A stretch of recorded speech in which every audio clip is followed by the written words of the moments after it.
All right, 97.7 Outlaw Radio FM listeners, you already know what time it is, and right here, right now, we actually have a legendary, multi-platinum individual, Rock and Roll Hall of Fame inductee. This individual is truly the jack of all trades, inside and outside of the music industry. We have the one and only E-Love right here, live on the line. How are you doing this evening?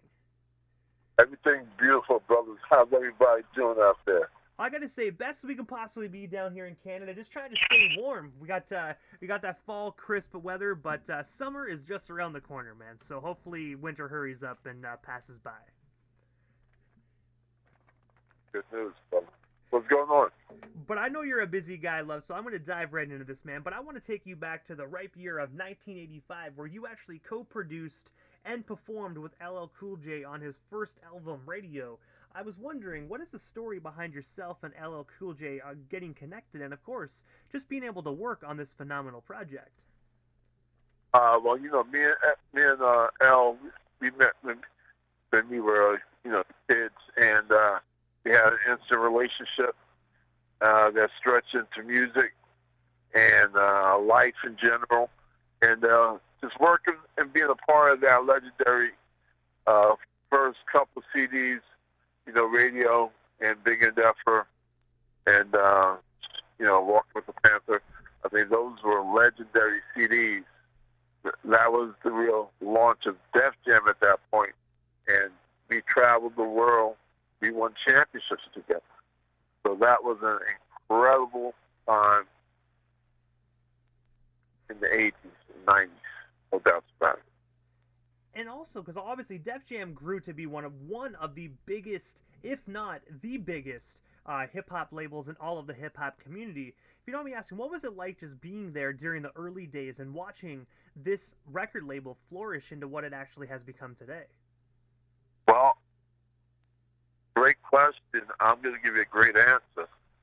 Being there in the early days, see, when before Def Jam, right, I was working for a guy named Peter Gation. Peter ran three of the biggest nightclubs in New York City. He had the Tunnel, legendary hip-hop spot.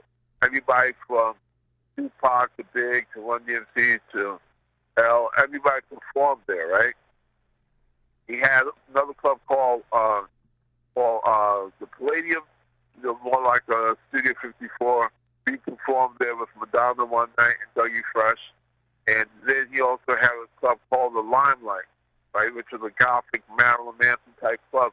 So, long story short, we started the street team approach, promoting Peter clubs in the 80s.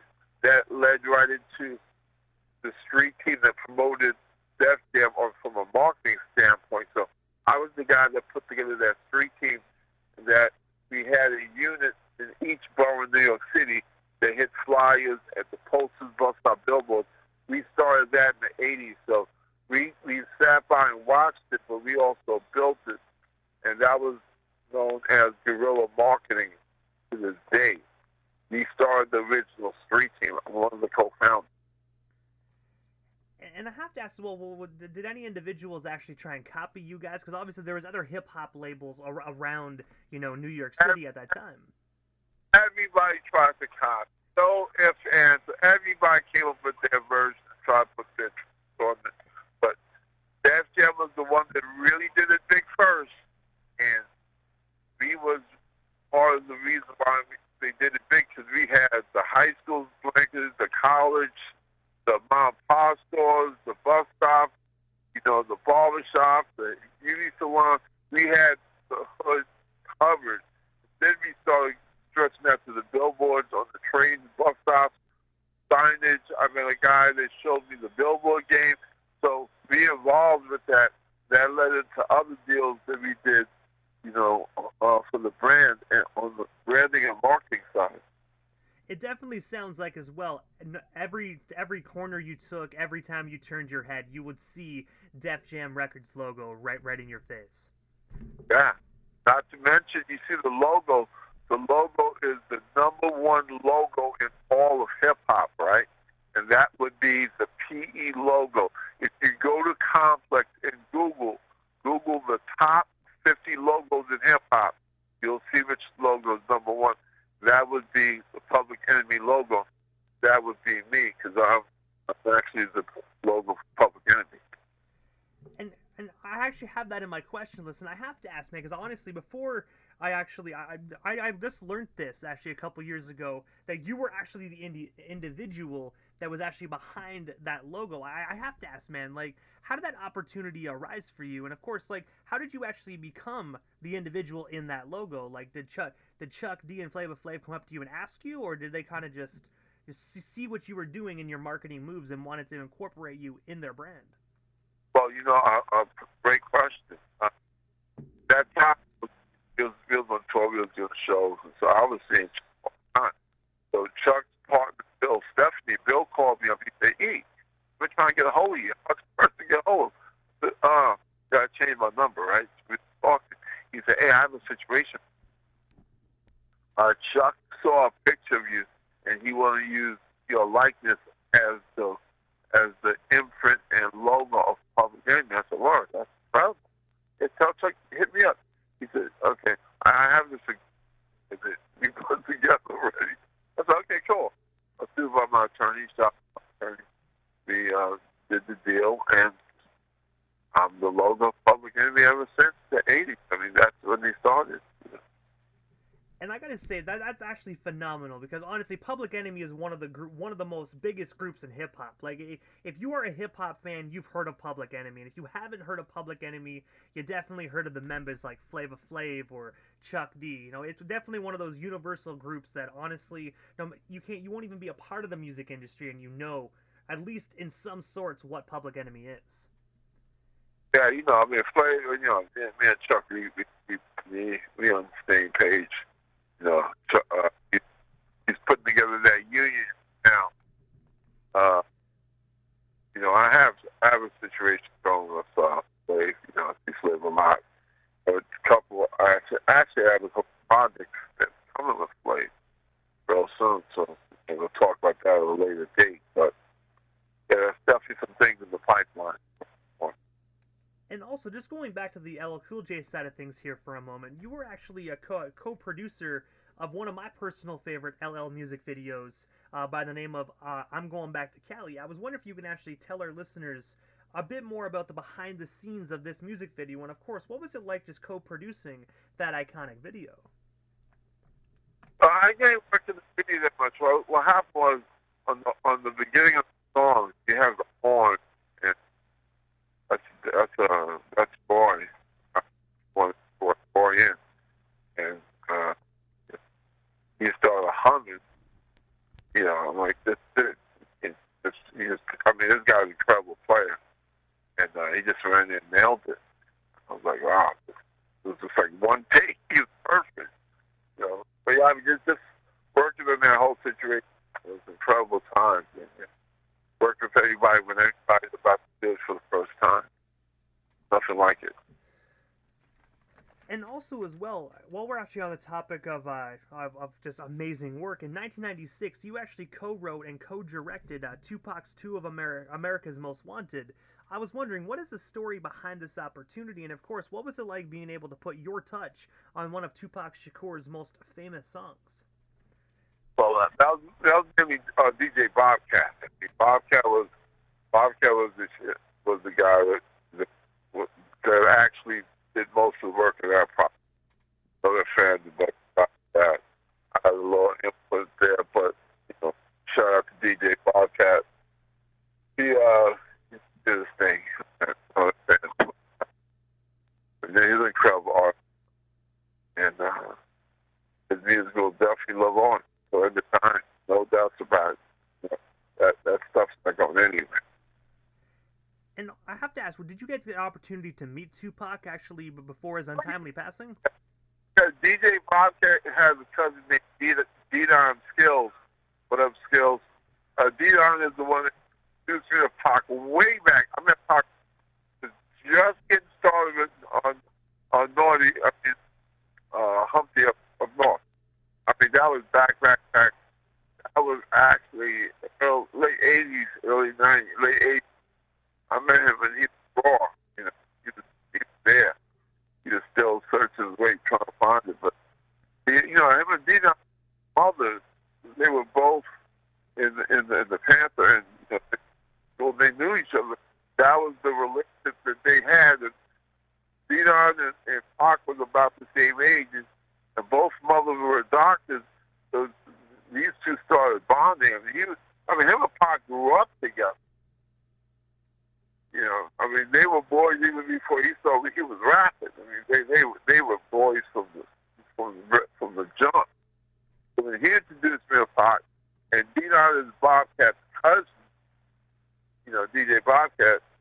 So it was both. He was like, yo, you gotta meet this kid. This kid's lyric is crazy. I'm like, yo, I'm like, whoa, this kid's next. He's next level. He's next level. He's next level. I just turned him off and said, he's next level. And the story. And you are also the co-founder of VR Innovator Inc. I was wondering if you can actually tell our listeners a bit more about this particular company. And of course, how did yourself and Rika actually form this particular brand? Because I got to say, you guys do such phenomenal things. So we go back to about 2014. I got kind of burnt out with Memphis, so I wanted to try something different. And at that time, I had a partner, Rika Moranaka. Rika was the composer for a very popular video game called Metal Gear Solid. It was a Japanese game distributed by Sony, financed by an independently owned video game company named Konami. Right? Konami is a very big company in Japan. They make video games. They make slot machines for most of the casinos in Vegas, Shanghai, Macau, Caribbean. They make real casino video games. The slot machines. Slot machines in the hotels? Oh, yeah, most definitely. They produce those machines, right? So this is a Japanese company. They're very successful. Also, they have a line of gyms, like, Valley, like 25 Fitness. They have these gyms just like 25 Fitness all over Tokyo, right? Now they want to start into the video game world. So 30 years ago, they said they'll put up $1 million. Yeah, 30 years ago, that was a lot of money in the video game space. They said, wow, somebody said $1 million. They hired the best game developer. They put the money into a guy named Hideo Kojima. You know who he is? I haven't know. Hideo Kojima is the founder of a video game called Metal Gear Solid. Metal Gear Solid sold about 100 million games worldwide. It's distributed by Sony Music. Right? I played the games before. I just never really knew who actually invented it. Oh, yeah. This is one of the inventors. She started off as his composer. She is his Bernard Herrmann. He is Alfred Hitchcock, and she's Bernard Herrmann. She's a composer. And I gotta say as well, she definitely has done a phenomenal work with those video games. Like, there's so many different variations and versions of this particular game. It's absolutely incredible. Yeah, exactly. Yeah. So long story short, I moved to Tokyo, and I started a company called VR Innovator. It was a content creator, and we had a game that we made an app, late part of 2014, early 15. We made an app. We shopped it to a couple companies in Japan, and we raised our first seed round in 2016, right? I raised my seed round in Japan, which is very hard for a guy to do in Japan, right? So I raised my seed round. After that, I brought Stan Lee to the first Tokyo International Comic Con. And I have first Tokyo International Comic Con. We had Stan Lee, Jeremy Renner, and Lance Hendrickson. And we also had Steve Wozniak, but he bailed out last minute, right? Co-founder of Apple, but he bailed. But we also have 150,000 people there 3 straight days. I gotta say though, when it comes to the Comic Cons, it's absolutely phenomenal events. I've attended a few myself, but obviously not in Tokyo. Was it actually hard to actually bring the very first Comic Con actually to Tokyo? Like, what actually went into this to actually make it a reality? Because obviously a lot of individuals sometimes think that snap of the finger you can make it happen, but it really is a lot of promoting and a lot of networking to really make something like this Comic Con actually possible. Well, I had a lot of relationships, and the relationship was with the biggest groups in Japan that put on the Comic Con. Then I had a direct relation to Stan Lee, so they would get Stan Lee over. There's a real funny story that I'll save for my book. You want to read? You want to read my book when my book comes out? I have a story in there regarding how I got Stan Lee to the first Tokyo International Comic Con 2016.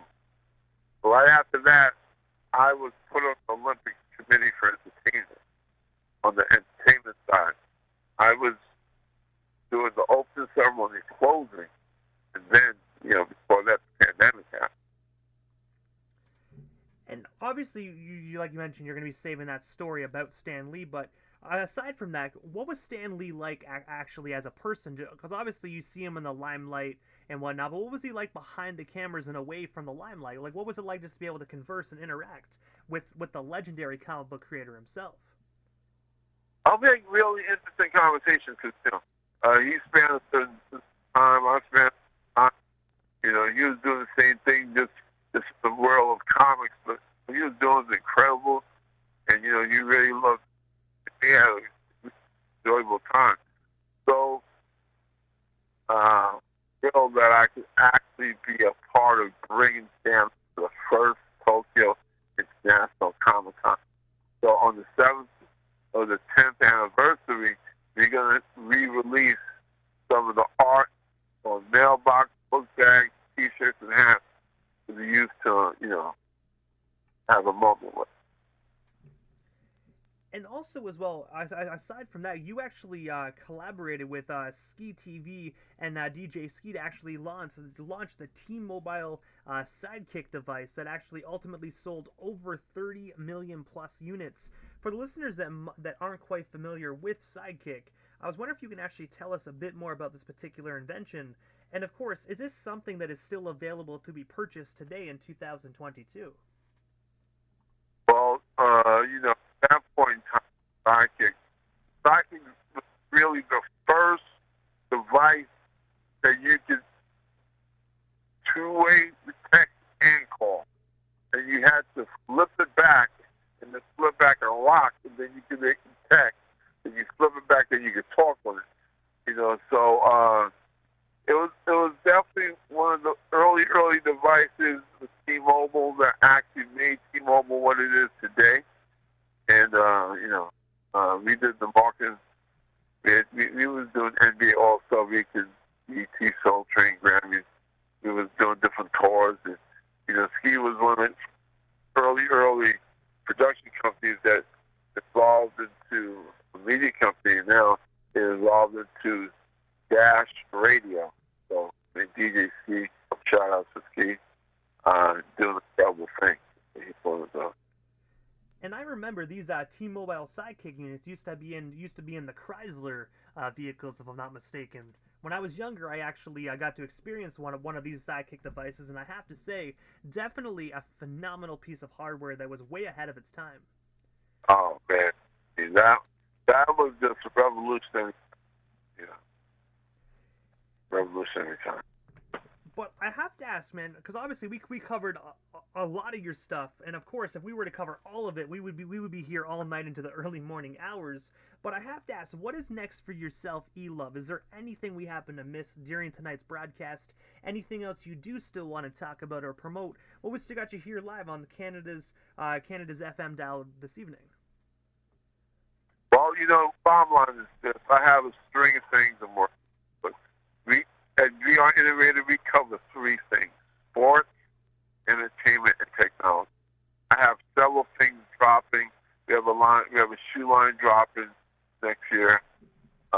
We have several players in the NBA, WNBA, NFL, Major League Baseball, and we have a boxing shoe as well. We have some of the top fighters in the game right now in the boxing shoe. So the launch of the shoe, that's something big that I'm really looking forward to next year. We have the single from the soundtrack, the video games. I have 2 games and 2 soundtracks that's going to be dropped in 2023. And just want to thank all the fans, and everybody can follow me at ELOVE Global, GLOBAL. Jeez. And I gotta say, first and foremost, E-Love, thank you so much, man, for just years of monumental music and everything you've done for hip-hop, man. If it wasn't for individuals like yourself putting their touches on a lot of this music, we wouldn't have been able to experience it as fans. So honestly, from one hip-hop fan to another, thank you so much for everything you've done, man. You definitely helped create some of the biggest projects, and who knows what Public Enemy's logo would look like today if it wasn't for your likeness on it as well. So for everything hip-hop wise, thank you. I appreciate it, brother. Well said. Really appreciate the love, man. It's a pleasure anytime. And I'll keep you abreast when things are dropping, and we can talk at a later date. Hey, most definitely. That definitely sounds like a plan with me, Love. I already know we got a lot more to talk about as well, man. So definitely an honor. And again, thank you so much. And of course, have yourself a wonderful, wonderful night and a great rest of the weekend as well. You too, brother. You enjoy your night.